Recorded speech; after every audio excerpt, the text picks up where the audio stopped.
Bienvenido, damas y caballeros. Welcome back to Freeform Radio on that Freeform Network. Remember to follow us on Facebook and X at Freeform Network. Send in questions and suggestions, ffnquestions at gmail.com. But again, this is Freeform Radio. I'm one of your hosts. My name is Daniel. Got with us today Andy. It's all good, Andy. Want to thank you guys for joining us, and we're going to try to power through this episode because I'm having technical difficulties this morning. Yes. And we got Noel. Hey, what's going on, everybody? Excuse my voice. I'm kind of battling a little summer virus or something going on right now, but do the best I can to power through this. Jeez, man. Well, I'm excellent. I'm rocking it. Andy's got internet shit. Noel's got some virus shit he's going on with. But I'm cool. But yeah, joke aside, we're all back together, man. We're gonna get through this podcast and get it going. But let's start off with Andy. Fill us in on your week. I see some World Cup news, man. Man, I didn't know you were so much into soccer. I know that the U.S. being in it was really exciting for a lot of people. Fill us in on your thoughts, man. I mean, we talked about it on the last episode. There was no real fever, like soccer fever here in the United States.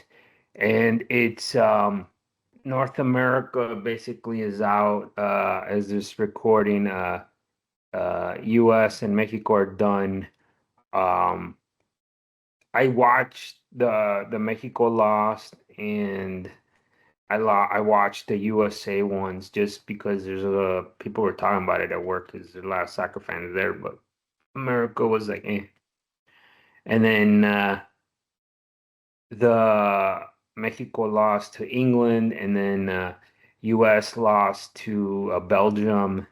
And then we went to a family party yesterday, and they brought the TV out to put England versus Norway, and a lot of people were glued to the TV, so I found that interesting. But me personally, like after the US loss, everybody's like, "Oh, football starts in this amount of days and this many Sundays till kickoff." And then the US, I watched some of that game. They looked like they didn't belong, man. It was kind of brutal to be honest with you. Um, but yeah, now that North America's officially out, Canada's out too. I don't know. It was just weird. I was like, let me see what USA does. And I was like, I haven't really watched no game until that game. I'm like, yeah, they look brutal. Like they looked out of place. They looked like they made their own error. And I don't really watch soccer, and it didn't look like they belonged, to be honest with you. Did you guys watch any of those two games at all? Unfortunately, I'm not really big into soccer and stuff like that, so I didn't really watch it. But I know a lot of people were into it, which is great, but no, I didn't see it. Yeah, and me, I'm not really into soccer. I think I spoke to you a little bit about it, Andy. I watched it for like maybe 5 minutes, and I'm like, nope, I'm gonna watch something else. It's just I the funny part is I got to watch like the ending of a game. It was close to the end, and then it, I ended up finding out a little more details afterwards, but the game kept going. It's like Yeah. the time ended, and then they were just like, let's play another 7 minutes. And so they're playing a few more minutes, and I'm just like, what the hell is going on? I'm like, is this normal? And I end up finding out that sometimes they just add time to the end of the game. They're just like, yeah, let's play for another 12 minutes. Yeah, let's play for another 3 minutes. Let's end this game a couple more minutes on there. And it's random. And then even that end time that they're playing, sometimes they don't even play the whole thing. They'll say like, let's extend it 7 minutes, and then like 5 minutes and 20 seconds into it, they're like, that's enough, man. We don't need to do the rest. That's the end of the game. That's the score. And I'm like, what the hell is going on? I'm like, what kind of these? There is some rules that I did look into that, but it is, I don't want to say random, but yeah, there's a reason behind the time that they add. Um, but again, that's because we don't watch it. Like I said, I barely watch it when the World Cup's around, and yeah, every time you're like, let me watch it, and you're like, yeah, this is not my thing. Like I'll watch a little bit of it and then like I'm good. I'd rather watch hockey to be honest with you. And I'm not the world's biggest hockey fan, but I'll watch some of that. I watch the Blackhawks or the Olympics, shit like that. But this is now that Mexico and US are out, it's just like there's really no interest. I mean, on my end, and but what I'm getting at, the rest of the world loves it, America doesn't, and then the usual topic happens of, well, what does America need to do on men's soccer to do it? Like more of this and more of that? Like, dude, it's just not. I'm not saying Americans don't like it. It's just it's not our thing. We got baseball and football and to some extent basketball, and those sports seem to be doing great in Europe, especially basketball, even football with other European games now in Europe and even in South America. I think we're exporting our stuff out there, I guess. But yeah, soccer, I don't think soccer is ever going to be as popular in the United States as it is in the rest of the world. And yeah, I mean, like I said, it was interesting. The US, it was just like, man, like I said, I don't watch soccer. I watch, I'm like, this doesn't even look right. Like they made a lot of, even I'm like, that looks like an error. And like, it was just brutal, dude. It was fucking brutal. It was kind of embarrassing. And I saw the memes afterwards and I was just like, yeah, that's how I felt like. And I don't even watch soccer. Like, I don't know how the hell we got into this, but and then everything is like, oh, this was supposed to be America be real competitive. They didn't even look competitive, dude. I mean, it did not look competitive. So, uh, that's my 2 cents on that. We won't talk about no more soccer no more, unless Danny brings it up. But he sounds like you don't watch it and Noel don't watch it. So we'll see what Thank happens. thank God, no more soccer talk.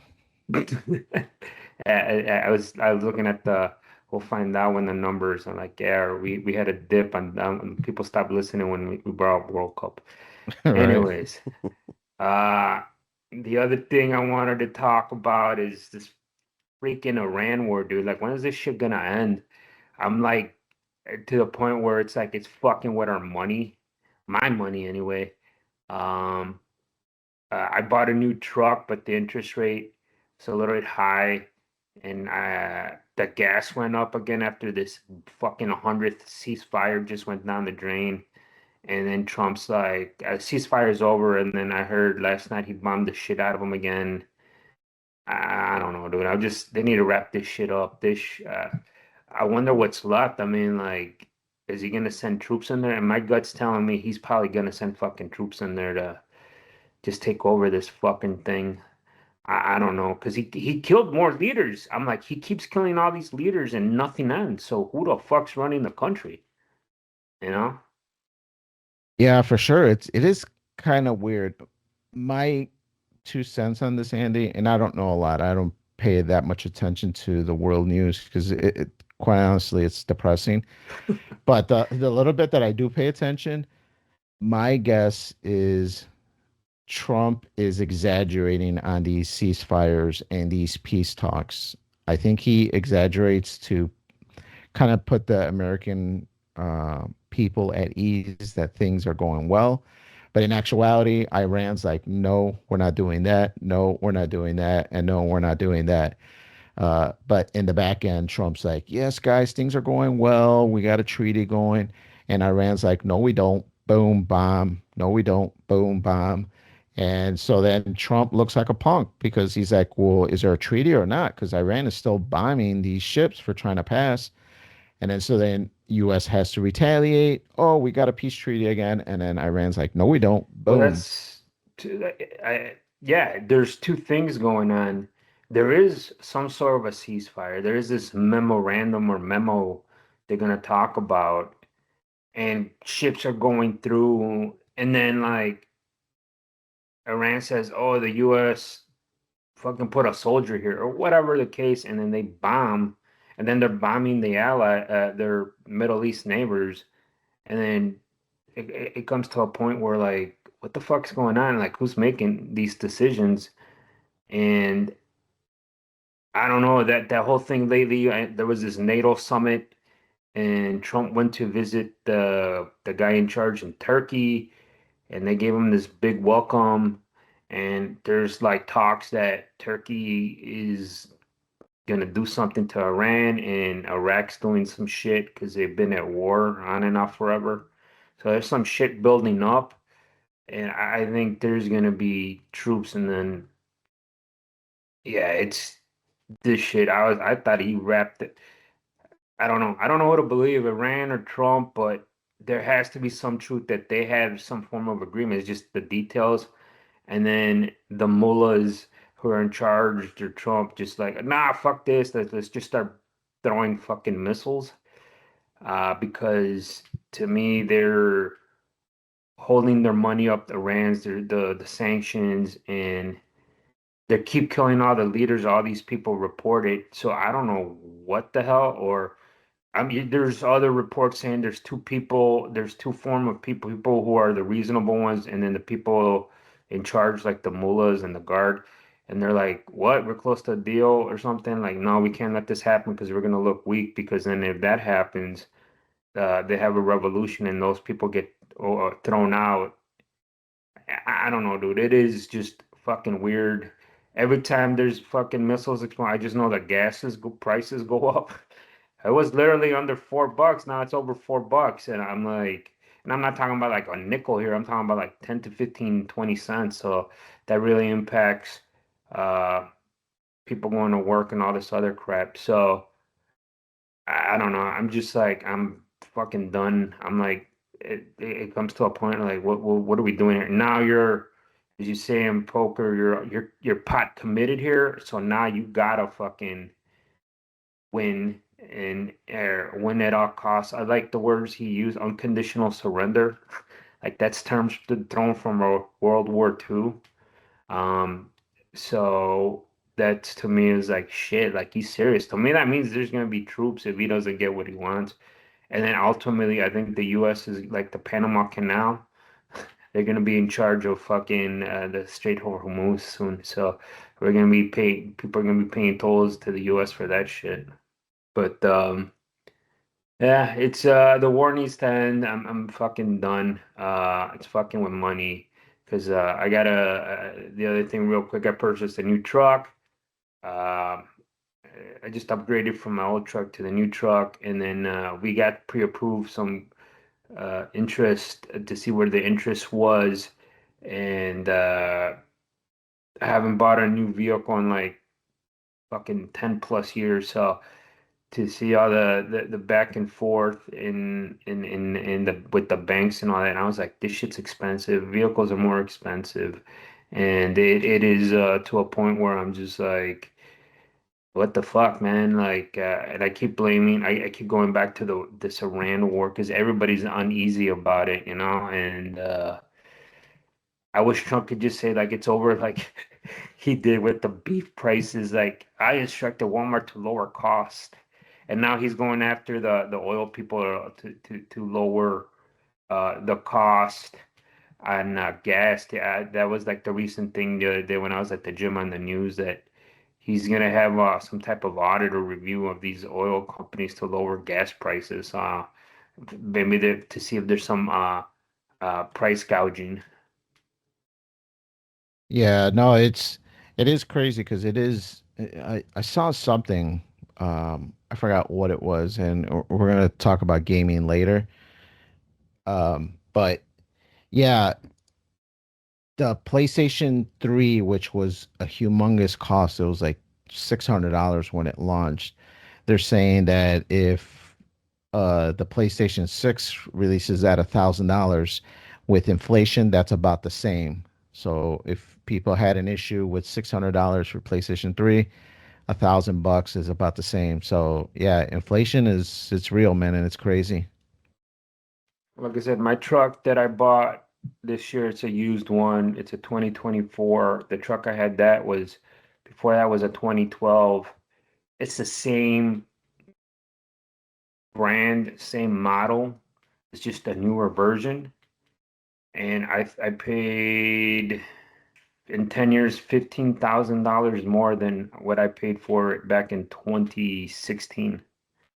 So I was thinking like, fuck. Like, there's always inflation and things go up, but th that was to me it was I was like, that's a big fucking markup, and to just put things in perspective, as you get older. But that's all I got for this week. I'm gonna switch it over to Noel. It says here, watched Red Sun Rising. To me, it sounds like an 80s movie, or what is that, a movie or a show?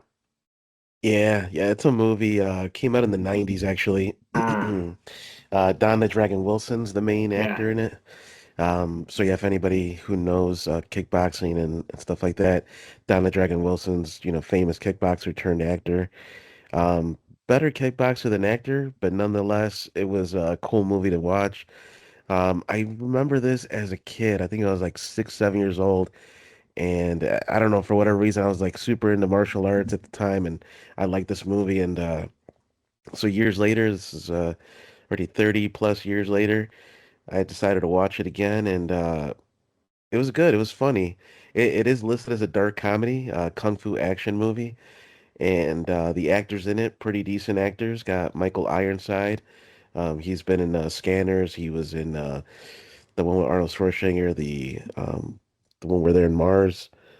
Um, he's been in a few movies. Mako's from Conan the Barbarian. He's been in other movies too. It's got the dude from Karate Kid #2, and also from Cobra Kai. He reprised his role. So it's got some good actors, and essentially it's just a Japanese detective who lives in LA is trying to find the Yakuza gang that's responsible for killing his partner. It's got a little bit of cheesiness to it. It's got decent action to it as well, and a love interest for him, pretty hot, like blonde chick. Um, and it's an hour 39, so it's not a long watch, but it's pretty cool. It's funny. It's got even a little bit of a supernatural element to it. The whole kung fu stuff where, the pressure points and, making people implode and all sorts of weird stuff. So there's like a little bit of that to it. And you guys ever watched this or heard of this? No, myself, I've never heard of this. I've never even heard of the actor, but I'm not really into the kickboxing scene. And I know you had mentioned even a few martial arts movies a couple episodes ago that I didn't listen to or I haven't seen. So yeah, I'm unfamiliar with this one. Yeah, it's not like a big budget movie or anything. But I think it's one of those that like Afrin had on his DVD player like way back when. And so I just remember watching it as a kid, or maybe VHS. I think it was a VHS. Watching it as a kid, and yeah, it came up recently, and I was like, oh, let me just see what it's all about. Watching it now as an adult, and yeah, it has its moments where it's funny, but it is a serious role too, like a serious movie as well. There's people getting murdered and stuff by this Yakuza gang trying to pretty much make all the other gangs fight against themselves. So it's the LA gang wars, it's the Crips, Bloods versus, the Kings and all that. I don't know if they use the same names. I don't think they use those names necessarily, but it's essentially kind of like a GTA San Andreas type of thing where they have their colors and they're fighting, other gangs for their block. And anyway, this Yakuza gang is trying to get everybody to fight each other, and they're like assassinating certain people to make it seem like the other gang is doing it, but really it's the Yakuza. They're trying to infiltrate the drug trade and all that. So this Don the Dragon Wilson, he's a detective who helps track him down, trying to find this mysterious dude who has this like supernatural ability. He can like stare at a person's eyes and kind of like hypnotize them. He can do this pressure point shit and messes them up. So it was cool to see them fight, see the movie and the action. Very reminiscent of the 90s, the cheesiness, kind of like Best of the Best. It's one of those type of movies. Um, but yeah, I would give it a 6 out of 10. Not great, not bad. It's just one of those that if you're looking for something easy to watch, something funny, and also have your martial arts part of it, yeah, give it a shot. The other thing, Noel, is I'm reading about it. I haven't seen it, but I remember seeing that I would go rent movies on VHS. That's why I'm like, it sounds familiar. But I just read it. It has a Star Trek connection in it from Deep Space Nine's. Is Terry Farrell's in it. She played Dax, and I'm like watching the pictures. I'm like reading a quick review on it, and it's like, damn, like, yeah, this is straight 90s shit. And then they're like trying to compare it to these other martial arts movies. But yeah, I haven't seen it. I've seen the cover and I saw the guy. I'm like, yeah, I've seen this guy in a lot of straight to VHS, straight to video movies back in the day. Yeah, that was pretty much his range, man. Just Yeah. you know, easy paychecks, but he legitimately had a good kickboxing career. That's mainly where he's known for. And yeah, it's a fun movie again if you just, have an hour and a half to kill and, make some popcorn, just kind of veg out a little bit. Moving on though, I started playing this game that is also from the 90s. I think it actually released either 99 or in 2000, so it's right at the cutoff of the 90s. Released on Dreamcast, and it's called Shenmue 1, or just Shenmue at the time. But now that they're sequels, it's referred to as Shenmue 1. Um, and I remember Afrin having this on Dreamcast way back when, and it was like kind of revolutionary for that time period because this was before PS2 even was out. So the last thing that I had played before this would be like Nintendo 64 games or PS1 games. And this was a leap ahead, like dramatic leap ahead graphically and gameplay wise.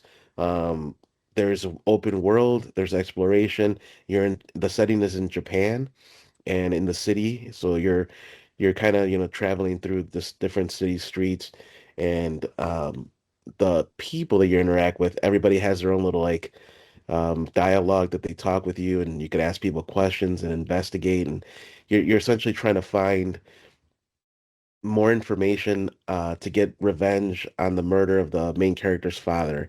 It starts off where you're this main character named Ryo. His father owns this really nice place at the top of this like hill of the town, and it's really nice. Like if you remember Karate Kid, Mr. Miyagi's place, all like the cool like the bridge and the water and the plants and all that stuff is kind of like that.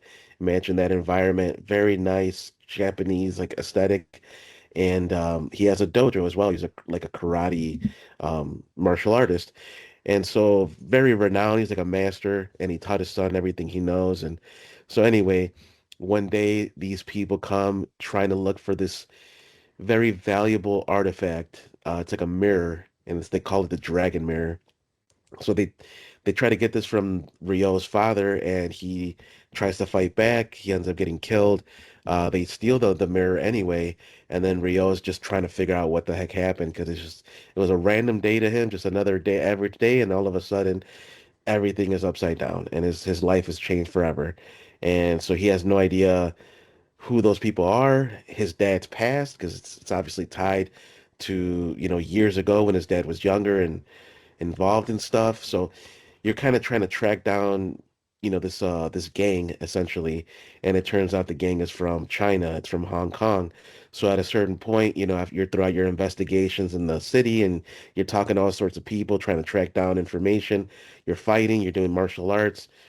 You're also there's like arcades and stuff. You can like just explore and just do whatever you want to do, but essentially the main story is to try to find the killer of the your father.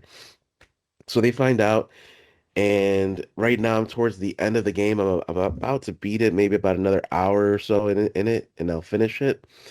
And this part at the end is kind of tedious, a little bit boring to be honest with you. Up until that, there's a little bit of pacing issue, but there is a Shenmue 2 and a Shenmue 3. So I do believe the story continues. It gets better. It gets, the gameplay gets better. Um, for what they did in the 90s or 2000, very good, like really well done. Quality game, 100% recommend it. I'd probably give it a 7 out of 10. The thing that holds it back is the tank controls, the clunkiness of the combat. You get used to it. You have to practice, but you get used to it. And also just the tediousness of the time. So this is a time, or this is a game where time matters. You have to go to a place at 12 o'clock or 2 o'clock, whatever it is, right? And there's a time clock. The game clock, speeds up as you walk through the city, or even if you just stand still, it still keeps going. You have to go to sleep, you have to do certain things, so you do have to go back home, and there's just no fast travel. It was too early for that. And there's no way to just pass the time. Now in modern games, you could just hit a button, say, "Hey, sleep for 2 hours," or just pass the time for 2 hours, and then all of a sudden it fast forwards you. If it did that, this game would be much smoother. But because it doesn't, you find yourself walking back and forth, going back home, back to town, back home, and it's just a little tedious. And then right now, at this tail end of it, you have to do this really stupid like mini game of being a, forklift driver because you're trying to work What? at the yeah. Nice. I got my license. You got your for real? Yep, yeah, Nice, forklift dude. license. Sure. Nice, dude. Yeah, I actually became a pro at this video game wise, right? Not in real life, but in video game wise, I'm a pro at it now. Um, and you just got to do it because you're trying to find out the gang, and they have a location at the harbor. So you get this job to kind of ask people questions and stuff. And anyway, long story short, towards the end of this game. I believe it's going to kind of end in a cliffhanger, but there is a two and three. So, once I get past that, when I start playing two, I'll give you guys an update. But for now, I would say for the time it released, definitely a good game. It holds up well with the 4K as well, the 4K upscale. But there's a lot of quality of life improvements that it needed, and thankfully now modern games do have that. So Yeah, this is one that always interests me on Dreamcast, but I've seen like the PlayStation port of it, and I don't know, it looks a little too rough. And like you mentioned, I think there's a lot of stuff that we used to put up with in the PlayStation 3 generation that we just don't put up with anymore on the PlayStation 5 generation. So I think I would have to be really attached to the story and a big fan to really dive in and put up with some of the quality of lives that are just not in there. Like you said, like the Resident Evil tank control. yeah, it's a little bit of an adjustment, but it's not my first tank control game, so I got used to it. Um, the story, it's interesting, right? And it's just to uncover the details, you got to really explore a lot and talk to a lot of people. And you're gonna get people that are like, "Oh, don't talk to me right now. Come back later." It's just like, all right, now I got to do like just burn some time and come back at like 4 o'clock or whatever. It's a little tedious, but you know, for what it was at the time, good enough. I would give it a 7 out of 10.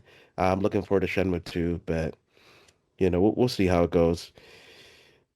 That pretty much wraps things up for me. It was cool playing Shenmue, especially after Red Sun Rising, and I was a Japanese detective, and now this Japanese martial artist, trying to uncover this gang and going to Hong Kong. Like it's very reminiscent, so it was kind of cool to get that all at the same time.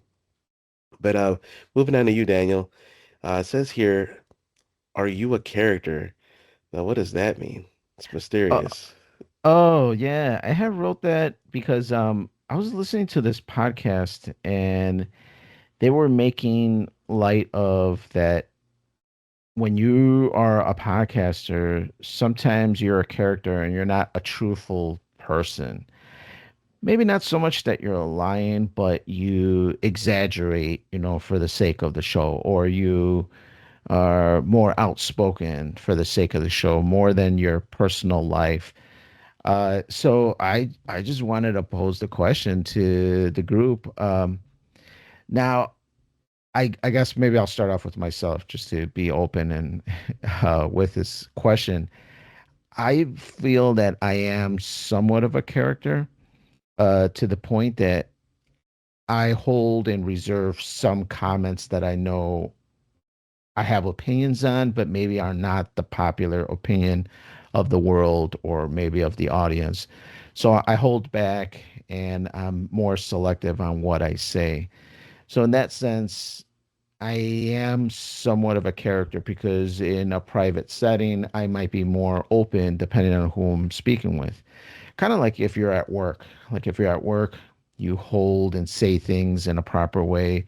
Uh, eh, Although in the back of your head, you might just be thinking like, nah, we can't do that or whatever the case would be. So I think in some sense, yeah, I am a character. Um, Maybe not exaggerated to a certain extent because I do try to put my values out into this podcast. I do try to put my thoughts and my uh, personal beliefs out there in this podcast. So yeah, just in the sense that I do reserve back some opinions. But I guess opening it up, Andy, do you feel you're a character on a podcast on the podcast, or is this your truthful self? I think it's my truthful self. Well, I know it is. It's just more amped up, I guess. Because I don't know. Like I'm thinking about, I'm like I say stuff, but I know there's things you can't. Like you said, you hold back on some opinions, but generally, I would say like 90% of me is just me a little bit more amped up, and mindful of. You're mindful of. I don't want to use the word restrictions, but I don't know what else to say of some of the stuff because it is for public consumption, and some of the stuff that you can say maybe the certain platforms won't let you upload. So even like and we're on YouTube, but YouTube has its guidelines compared to some other places. So I'm kind of mindful of that. But otherwise, I mean, it's just I don't want to say it's me, but it is amped up a little bit. I'll give you that. And I think some of that is if you're playing like a character, um, uh, I think people would recognize that because you're not being authentic. Right. And I think that comes out in the way you talk and the way we like our banter and shit between the three of us. Um, so no, I mean it's just me. I think a little bit more amped up, and then uh, I think you see a lot more. You hear more of our how we are depending on the topics that we're talking about, and and sometimes I think you could hear some. I mean, I'm talking about all three of us. Like you could hear. Well, I've gotten some comments like there's some reservations on what like you wanted to say, but Yeah, for generally, sure. I think it's not a character thing. I think we're just. I am for me anyway. I feel like I'm amped up, but yeah, I'm limited by some of the guidelines and some of the platforms. Right, right. So I don't think we're gonna find out that you're a secret soccer fan in real life, but in the podcast you're not a soccer fan. Well, earlier in the show, I said no more soccer talk unless you bring it up. And you did Right. bring it up right But now. that's why I don't know if that was the character or if that was like the real life Andy. But I'm no, just like you trying to have said, peace to everybody right, for sure. because we Going do to you, have a know, couple listeners in other countries. A couple. and to you, Noel, how do you feel? Is this your truthful self or your character for this podcast? Nah, I'm pretty sure this is how I am all the time. Just me, laid back into martial arts, games, movies. It's just me. Yeah. And from, my experience with you guys sound like you're authentic too. Like it's just three guys going through life and talking about stuff. It's no real need to put on a persona, we're already cool enough, you know what I'm saying? So Hell yeah, hell yeah. So yes, man, this is us on the podcast for sure, man. Yeah, it just got me curious when I heard it on another podcast. But I guess just jumping onto some of the stuff in my life, had a backyard barbecue yesterday. Very cool, laid back. Well, not cool because it was warm outside. So I had to bust out some fans, Andy, to get some air circulation because Outside or in the house? no, outside. So I put some Uh, fans just outside, so just to blow some air around Interesting. by the tables, to give some ventilation or some relief. It would have been cool if I had one of those like Mister wands to kind of throw a little bit of a mist and then put it in front of the fan. That would have been cool. Something like a Great America. Those used to be Yeah. really refreshing when you used to walk underneath the Mister The overhead Mr. bars. Cool or whatever, the mist, Yeah, yeah. like the NFL does, and yeah, when you Oh yeah. yeah, you walk around, yeah. But yeah, we had a little barbecue. They call it barbecue, but I guess it's grilling out. Did some burgers, some hot dogs. Had some potato salad, and it was a good time, man. But it does definitely remind you. it's a lot of work, especially if you want to make guests comfortable. We had to take out tables, long tables, tablecloths, wash down the chairs because I have the chairs outside, like patio chairs. So I had to wash all Hmm. those down. Had to put up canopies, because it was really the sun was out blazing. And somehow I still got a sunburn, even though I'm underneath the canopies. And I just like clean up the deck. I have like a stone deck, so I had to clean all that off because I had some weeds growing in between it. So I'm there weed whacking and shoveling and cutting the grass and for the kids to play in the backyard. And it was just a lot of prep work, man. I was out there since like it was like 8:30, and the guests were getting here around 1ish, and I barely finished, man. With all that stuff, setting everything up, putting the cooler, ice, getting everything ready. I barely finished, had enough time to take a shower before people showed up. So, yeah, it is a lot of work, man. And it's still not done, Andy. That's just the upfront stuff. There's still all the putting stuff away. And I was so beat that all I did was take down the canopy tarp, but I left the canopy frame up. So guess what I'm doing after the podcast, Andy? I'm breaking that stuff down and trying to put that away. So yeah, it's a lot of work, man. But sometimes worth it, man. In this case, it was definitely worth it. Had some my brother-in-law over and some family, kids running around, having a good time, and just some conversation, which is sometimes needed to kind of, disconnect from uh, interest rates and Iran wars and whatnot. So good time, but I'm sure you're aware of it, Andy. You've had some parties over at your house. Is it something that you dread, or do you enjoy the get-togethers? I enjoy it if it's not too many people. Like me and my wife had this discussion yesterday. We went to a family party. Initially, it was going to be at like a park thing, but then it had to get rescheduled for some family emergencies they had, my in-laws had.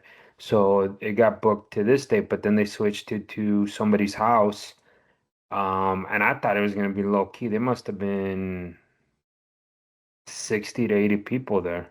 Wow. It was a lot of people, and I was like, oh, this isn't low key. And then the my wife's cousin was running around, my father-in-law and mother-in-law was running around, and he had a bounce house, and this is to celebrate their grandma's 100th birthday. And yeah, man, it was a freaking grind. And I was telling my wife, like, you see all this? Imagine if we did this in our house, we'd be running ragged here. And she goes, yeah, like, I don't know. Maybe you're right. We should get like a hall. Like, all you do there is just like you grab your shit and you leave. There's no cleanup. You tell your people, like, bring Tupperware, take all whatever the leftovers. Because you don't, at that point, you don't even want to take food home. She's like, I don't care. You just want to get home and not deal with the whole aftermath of like you're dealing with today. Like, the canopy, the putting the chairs away, and like just Right. because you don't want to leave it out there. And like I get it. And like to me, that's what I'm always like, let's just go somewhere, book it, feed these people, have a good time, and bounce. Because there's like you said in the beginning, you're up early doing all that, getting the house ready, down to showering, and then back out and you're grilling. So you're gonna be Yeah. over the grill, grilling all this food for all these people. And then when you sit down, you're just exhausted when it's all said and done at the end of the night. Yeah, for sure, man. It was definitely a little bit of a mission, but finally done. I think everybody had a good time, had some music on, conversation. So I think everybody had a good time at the end of it. So was worth it. Something else quickly to talk about before we jump into our article. Noel, did you see the UFC 239? We don't have a ton of time to talk about it, but yeah, some highlights. Did you watch it?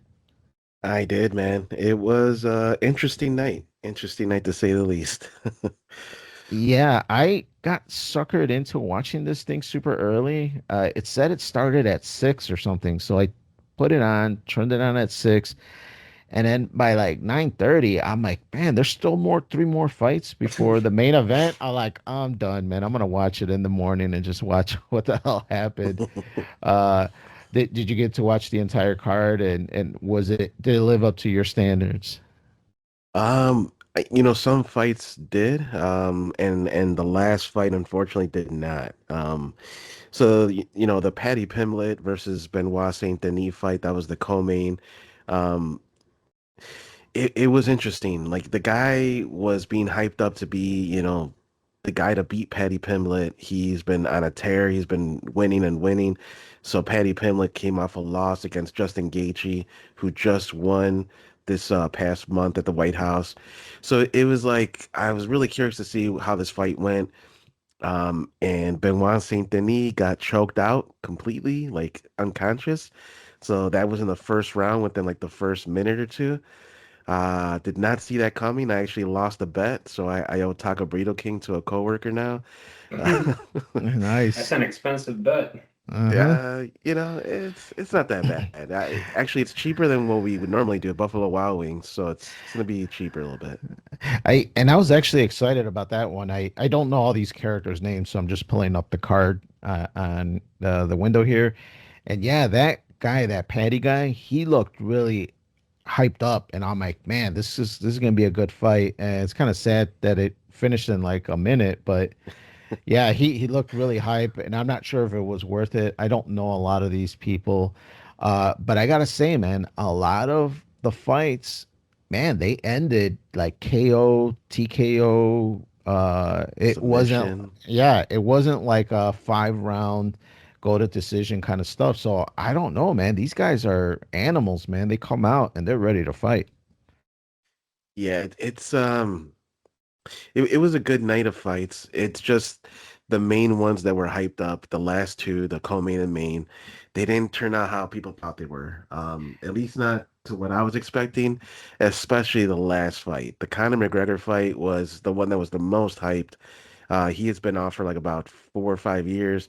Um, and the last fight he had, he broke his leg, like actually broke it through. Right. Like it was a very bad break, and he recovered. Obviously, it's been many years since then, and so people were hyped. They want to see him come back and see what he could do. And he was talking his trash. He was doing what he normally does, strutting his stuff.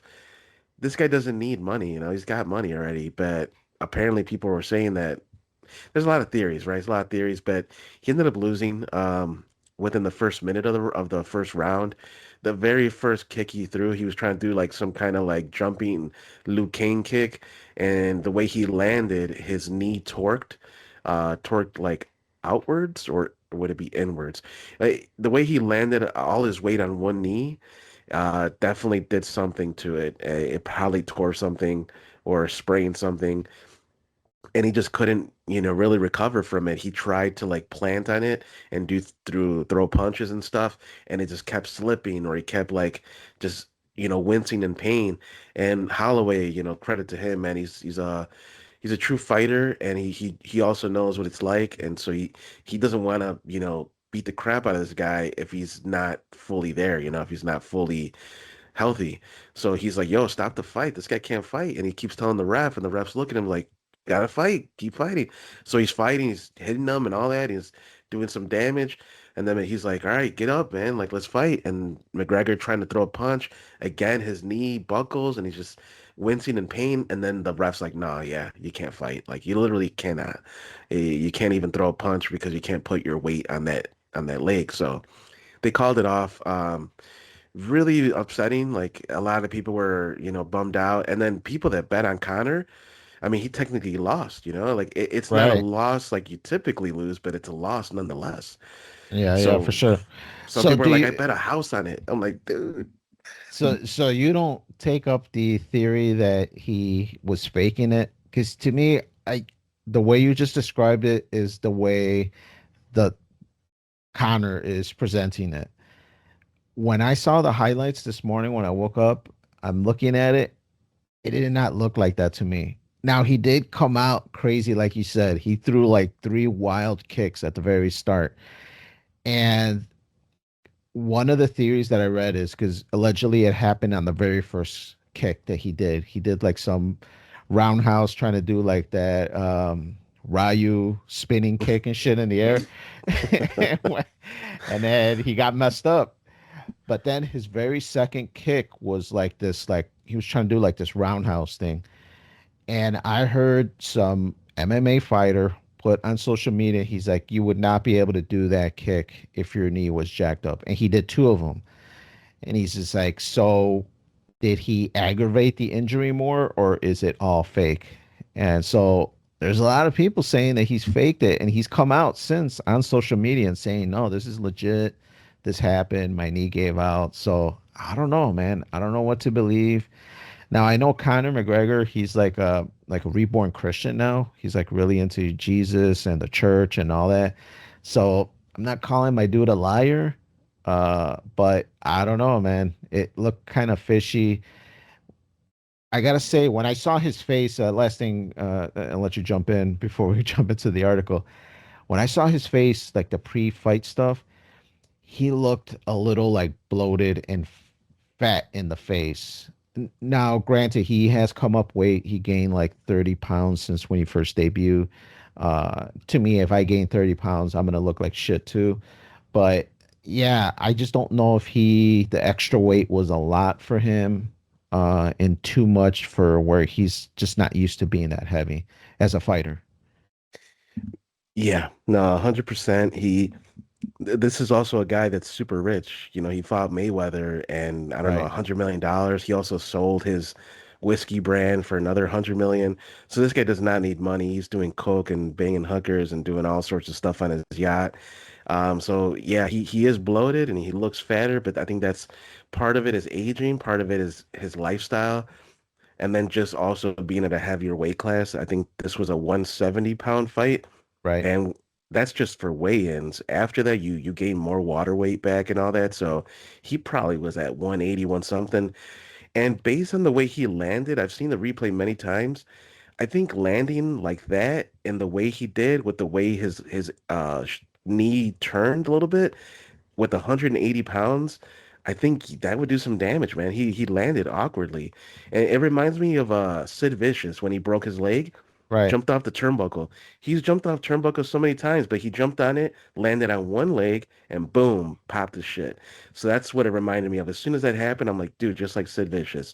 Not as bad, right? Sid like cracked his whole bone, but definitely enough, I think, because Sid Vicious is probably like almost 300 pounds, but Connor being 180, if you didn't break your leg, you probably damaged ligaments, I would imagine. Did you watch any of the highlights, Andy? Were you interested in this at all?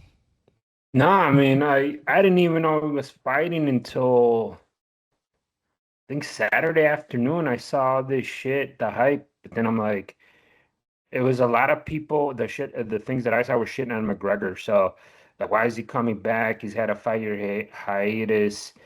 Uh, he doesn't need the money. And then there's stuff they're saying that he was broke. And then it was just like it was really negative towards McGregor. And then I was like you, then I got home from that party and I'm like, oh, let me see the prelim. Like, oh yeah, the fight. So I pop it in on my box here, and then there's all these fights, and then we got home like 9:30ish, and I was just like, I'm not waiting up, I'm tired. And then this morning I saw the stuff, I'm like, oh shit. And then the first conspiracy theory that was that he was hurt before the fight. And then I guess he tweeted something last night after the fight that he wasn't hurt before the fight because there's all this video saying like one of he's the way he's doing a couple things before he enters the octagon with his knee and shit like that. And so yeah, I don't know. And then people are not saying that he didn't get hurt on that first kick or slide or whatever. And then so people the theory is that yeah, he gave up, that he's given up. So I don't know if anything's come out after that, but to me, I initially thought maybe he was hurt before the fight and he just re-aggravated or tore something. But he said last night that he wasn't hurt before the fight. Yeah, it'd be interesting to see what comes out in the next week or so. Maybe we'll talk about it again on the next podcast. But yeah, very interesting. I think it's bad luck as well because there's been a lot of disappointing main cards. The Ronda Rousey fight, a lot of people were upset about that. There was the Yeah, that boxing was a fight work. too.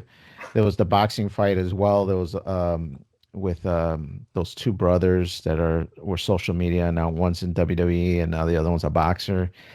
A lot of people were upset about that too. So I don't know. I don't know if it's just like bad luck, bad pay-per-views coming up, and people are taking it out on McGregor. But we'll see what comes up in the next few weeks, and maybe we'll discuss it some more on the next podcast. But guys, let's jump into our article of the week. All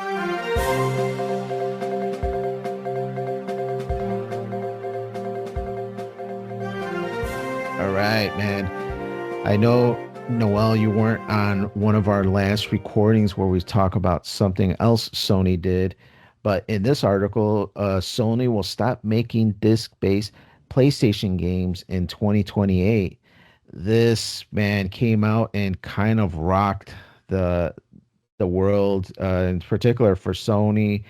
Tons of bad press. Every post that they've put on Twitter since the announcement has really been like thousands and thousands of negative comments.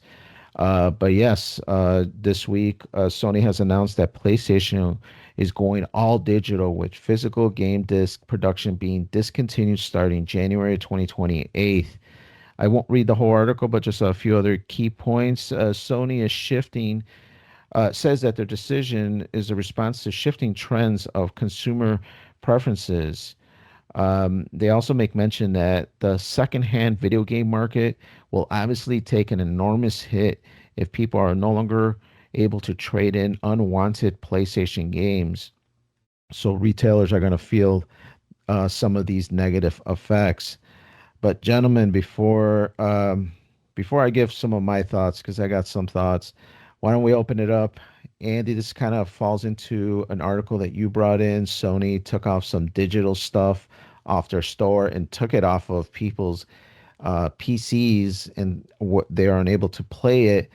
What does this bring for the digital future, man, of video gaming and movies? What are your thoughts, man? Yeah, I mean it's a conversation me and Noel been had and you since this podcast we created the network. I mean, digital media is great for accessibility and interface and everything, but the problem is when these platforms go down or they decide to remove or contracts expire, something that you're being told that you purchase, you find that it's not purchased. And we talked about it last week with the GTA thing and then the PlayStation Network. And we talked about they have to have some data backing why they're doing this move. In the article that you presented, they talked about that PS5 Pro, right? I don't know when that got released, but it was all digital. I think that's when Sony was kind of testing, let's see how this thing does, and then we could start going forward what we really want to do.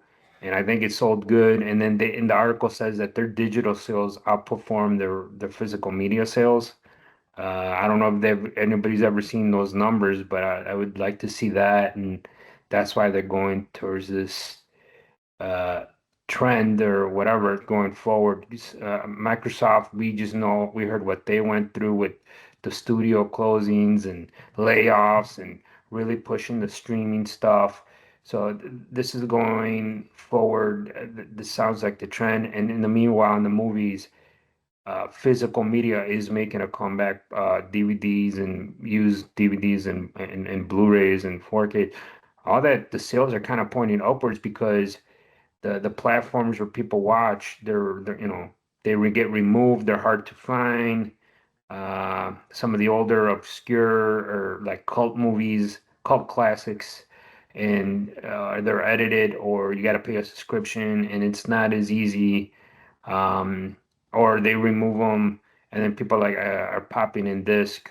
And just like I can watch it whenever I want, and there's some accountability when stuff gets edited. Um, you could see the original if you have a VHS or a DVD, like this is how it's always been. They didn't alter it or change it due to whatever is going on in the current time. So to me, I'm a proponent of physical media, always have, always will be. Um, my goal, like I said, this weekend, the last couple weekends, the last months, I try to watch a Blu-ray or a movie on physical media like DVD or Blu-ray or whatever. That's I try to watch a couple movies on Fridays on those on physical media because just to do it because I got a ton of movies. I got a big library, so I like it. The video game aspect. I see they're shutting down the PlayStation 3 store thing and the Vita. So have you bought purchases games on that? How does that work? Does that transfer over to the other ones, or If I you don't know. if you download it and you have it on your hard drive, it'll be there. You're good. But if you need to re-download it at any point in the future, the store's not going to be there to re-download it. So, whatever you didn't download or whatever you gets corrupted and you have to re-download your SOL. Yeah, that's what I'm saying. And physical media people know this. You won't have those issues, and then you could sell it, whatever, trade it. Then the other thing, the stores where you go sell games. To me personally, I think it's gonna those older games sales or values is gonna go up, and there is an issue with the reseller market, the used market, even down to like kind of what happened with Nintendo when they became vintage and the original NES. Those games skyrocketed, and now we're seeing that with like PlayStation 2 and PlayStation 3 games where the values of those games have gone up. Um, and Nintendo, they're still doing their thing, but I think they're probably going down the same road too. So it's a tough time, man. We'll see what happens. I get it, the digital aspect. I like those features. The problem is you don't have control. Uh, and when you For want to look sure. something up and they pull it, and I think me and Dan had a discussion. When you buy something, it's not really a purchase. They're like, we agree to license this to you until we can't, and then you're kind of screwed up. So I think the way they use purchase is misleading. They should say like lease agreement or something. I don't know. They need It, to it, change that verbiage. there is words in the EU about changing the verbiage and it not be a buy button because it is Yeah. misleading. But like Andy mentioned before we throw it to Noel, it is not just a PlayStation thing. It is Xbox. Definitely, a lot of leaked documents have said that their next platform is going to be all digital, and Nintendo is definitely in the route to do that as well. So, your thoughts, Noel, on this? Yeah, it is not a good time for, people who are a fan of video games, especially console video games. I would say this is pretty much going to change just the goodwill that PlayStation had built up. It just pretty much destroyed that. A lot of people are very upset with them, and myself included, but I'm not surprised. It's corporations do this. Like they want to maximize profit, and when you have physical media, you have a reseller market, and why would they want to have other people selling their product for cheaper when they could raise the price on digital, and that's the only place you could buy it? Yeah, they have sales here and there, but they could stop that at any time. They could say no more sales. You just pay this price or you don't buy it. And it seems like they don't care. That's another part of it too. They don't care about the people that made them rich, which is, the consumer. They didn't just happen to become rich just like, God given. It was through people using their hard-earned money to buy their product. And so it's like they don't really care about their customer base. Getting rid of options is hardly ever a good thing. You want competition, you want more options. I think the solution now is for people to save up and go to PC. The rumors I'm hearing about PS6 is going to be over $1,000. People are saying 1,400. Not sure how accurate that Shit. is, right? But if that is the case, if that's going to be 1,400 bucks, just save up and buy a PC. Um, People have counter argued saying that places like Steam can do the same thing Sony is doing, but there's never been record of that. Uh, S- Steam has not removed games that are in your library. If you downloaded it and you have it, you own it. It's essentially there and you're able to play it as long as you want. They'll take stuff off their store so you can't buy it anymore. But if you already bought it, they're not going to remove it from you. Um, the one exception might be The Crew. That's the Ubisoft game that they discontinued the servers or whatever. Whenever they discontinue servers, there's nothing that anybody can do about that. Valve can't do anything about that. You still have the game. It's just Ubisoft literally destroyed it, so there's nothing to get into. But that's a separate situation. Ultimately, my recap here is Sony made a bad move by doing this. I'm not surprised. It makes sense. I understand what they're doing. The whole WEF, you'll own nothing and you'll be happy. They're just trying to make this happen. The agenda's moving forward. Um, it's not good, and people need to fight back and fight back with your wallet because that's the only thing that really matters to them. So if you know what they want and you don't give it to them, maybe they'll start listening. Yeah, I think for sure, like you mentioned, it is inevitable. There to Noel, or I think Andy mentioned, are there any numbers? There are some numbers, but not very concrete. But it sounds like about 80-20, 80 being digital and 20 being physical. Some people say it's closer to 90-10, but in either case, let's say it's 20%. That is a small percentage of people that buy disk based. But there's also some studies that show that the disk based users are some of your more hardcore fans, are people that buy multiple games a year, that are buying, 6 to 10 games a year. And that's a lot, man. That's a lot of games that people are dropping $80 now per game. So do you want to lose those hardcore fans, or do you want to keep the digital, which are people that just buy like Fortnite and then they just buy V-Bucks and they're just on there and they just make V-Bucks purchases and they're considered digital fans. Uh, Also, what they said is the industry should be a little more clear to the numbers, which I'm sure Sony has, but digital purchases can be anything. I mean, it's really just a small game that's not really worth a big physical release. I mean, you see a lot of indie games like that. So I don't know, man. To me, what I think they should have done is yes, obviously physical cost the platform money, Sony, Xbox, Nintendo. What they should have done is been like, okay, our game prices are $80. That's what's been established now. If you want physical, it's $90.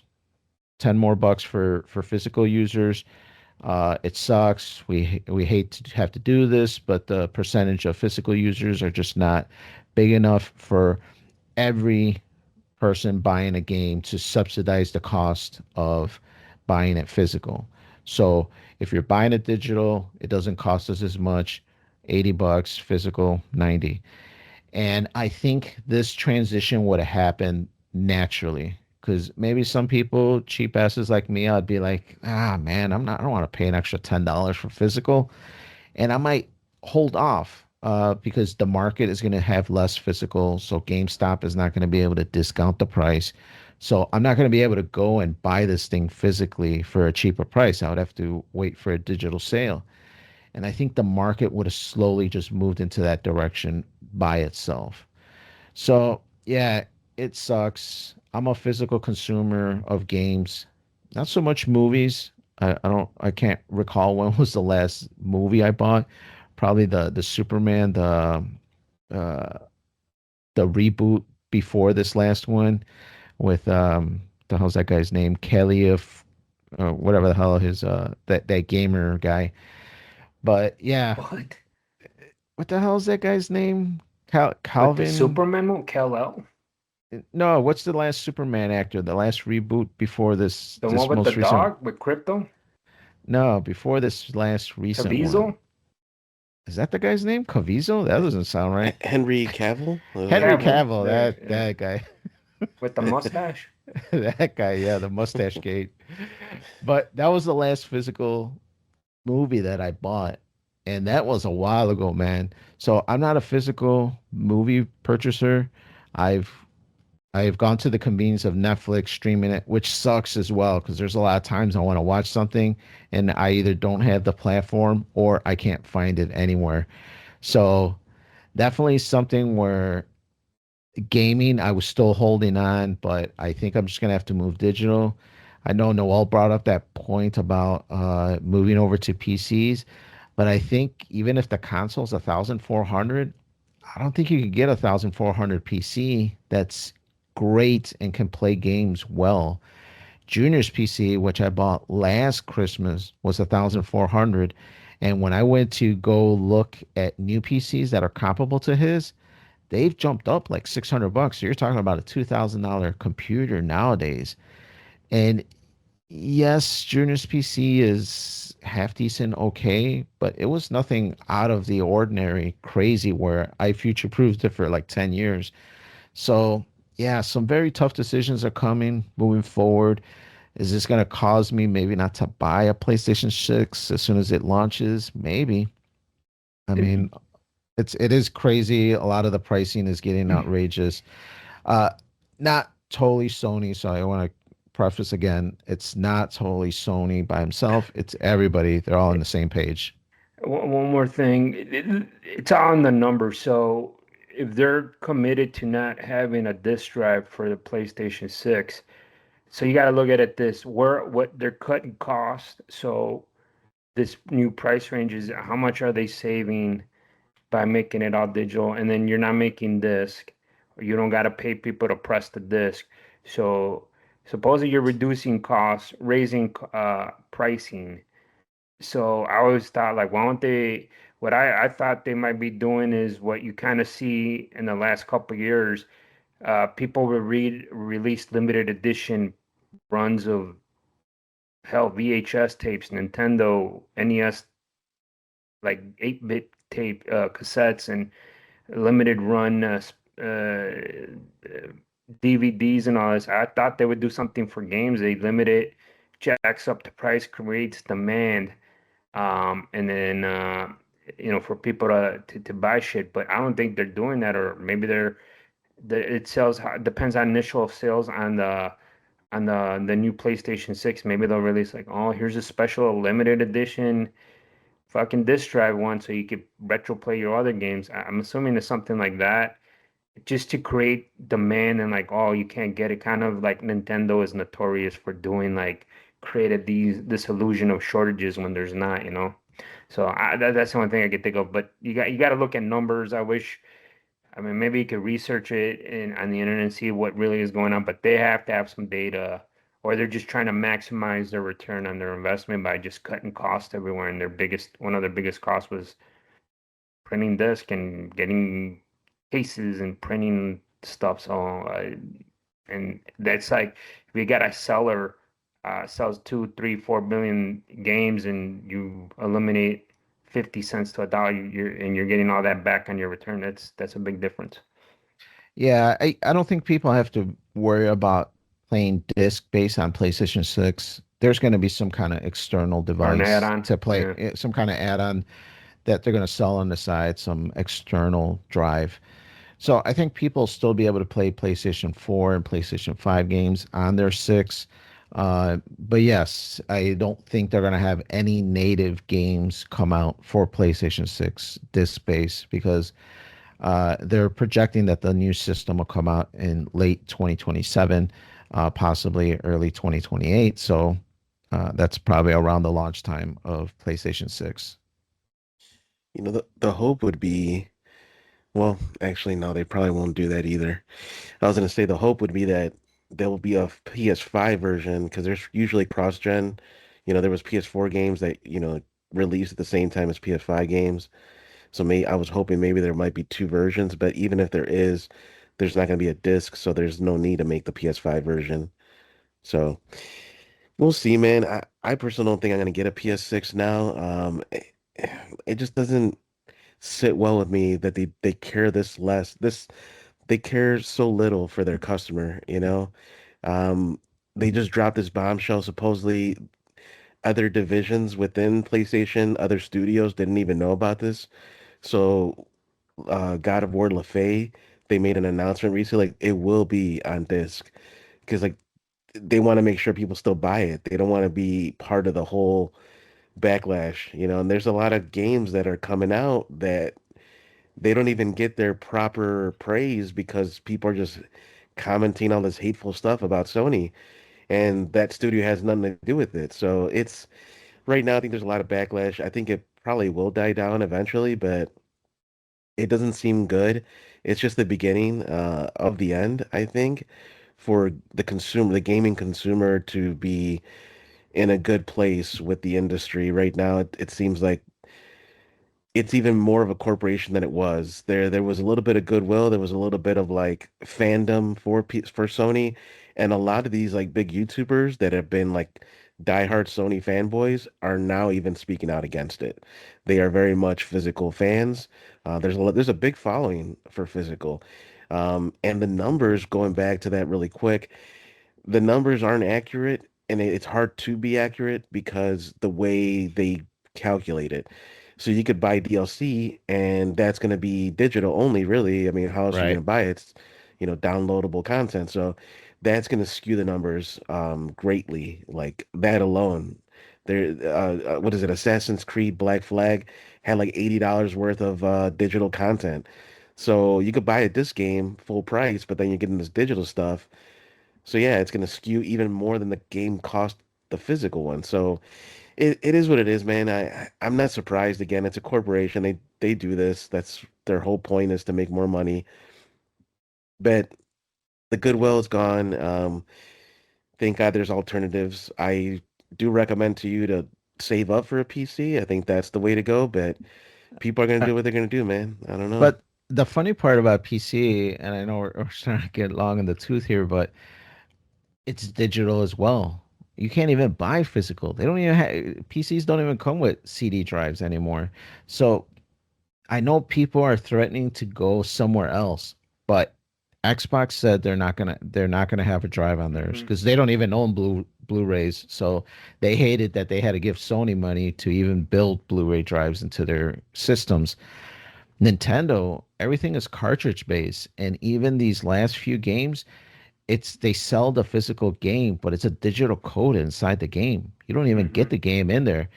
And PCs, it's if you go to Steam, everything is digital. So I do get it because what I'll give Steam credit for and what actually does entice me to maybe go that way is that they are always having good sales that give games at a reasonable price.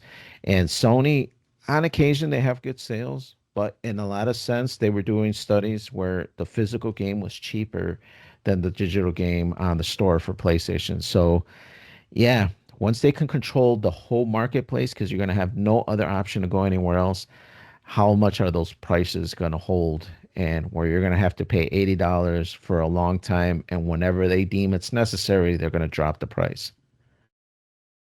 Yeah, it's a scary future for sure, man. And people got to do some thinking and save up, man. Regardless, whichever route you go, PS6, PC, it's going to be expensive. Now, the question is, what's the longevity of it? Can they revoke your games at any time? Yeah. Is Steam able to do that? Technically, they can, but they won't. I've had games for decades, So, yeah, I am not worried about Steam whatsoever. There's also GOG. There's other options. You could buy multiple different Play stores. And if you wanted to burn them on a disc, you could do that. There's ways to do it. There's launchers, and there's YouTube tutorials if you are interested in that. It's actually kind of cool. Um, Somebody set it up in a floppy to make like a launcher. So you put a floppy disk in, and it sets up a launcher within Steam, and it's just for fun, right? It's not the whole game on there, but there's options, is all I'm saying. So if you really do want physical, you could always burn it yourself. But anyway, we'll have to leave this discussion for another time. There's a lot of details on there that we leave unsaid, but we need to wrap things up here for today. I want to thank everybody for joining us on the Freeform Network. And if you're not already, follow us on X at FFR Podcast. And if you have any questions or suggestions, the email for that is ffnquestions@gmail.com. From Freeform Radio, my name is Noel, and we have Daniel. Yes, sir. About to go clean up all my mess from the party yesterday, but yeah, I'd like to thank you all for listening. And we have Andy. It's all good, Andy. I want to thank you guys for listening. And remember to send your questions and suggestions about this article at ffnquestions@gmail.com. Let us know your thoughts on this physical media versus digital, because it's becoming more and more of a hot topic, because a lot of people it's starting to impact more and more people. And let us know what you guys think at ffnquestions@gmail.com. Most definitely. This digital conversation is a very important one for the consumer. And anyway, we wish you a great night and a beautiful tomorrow.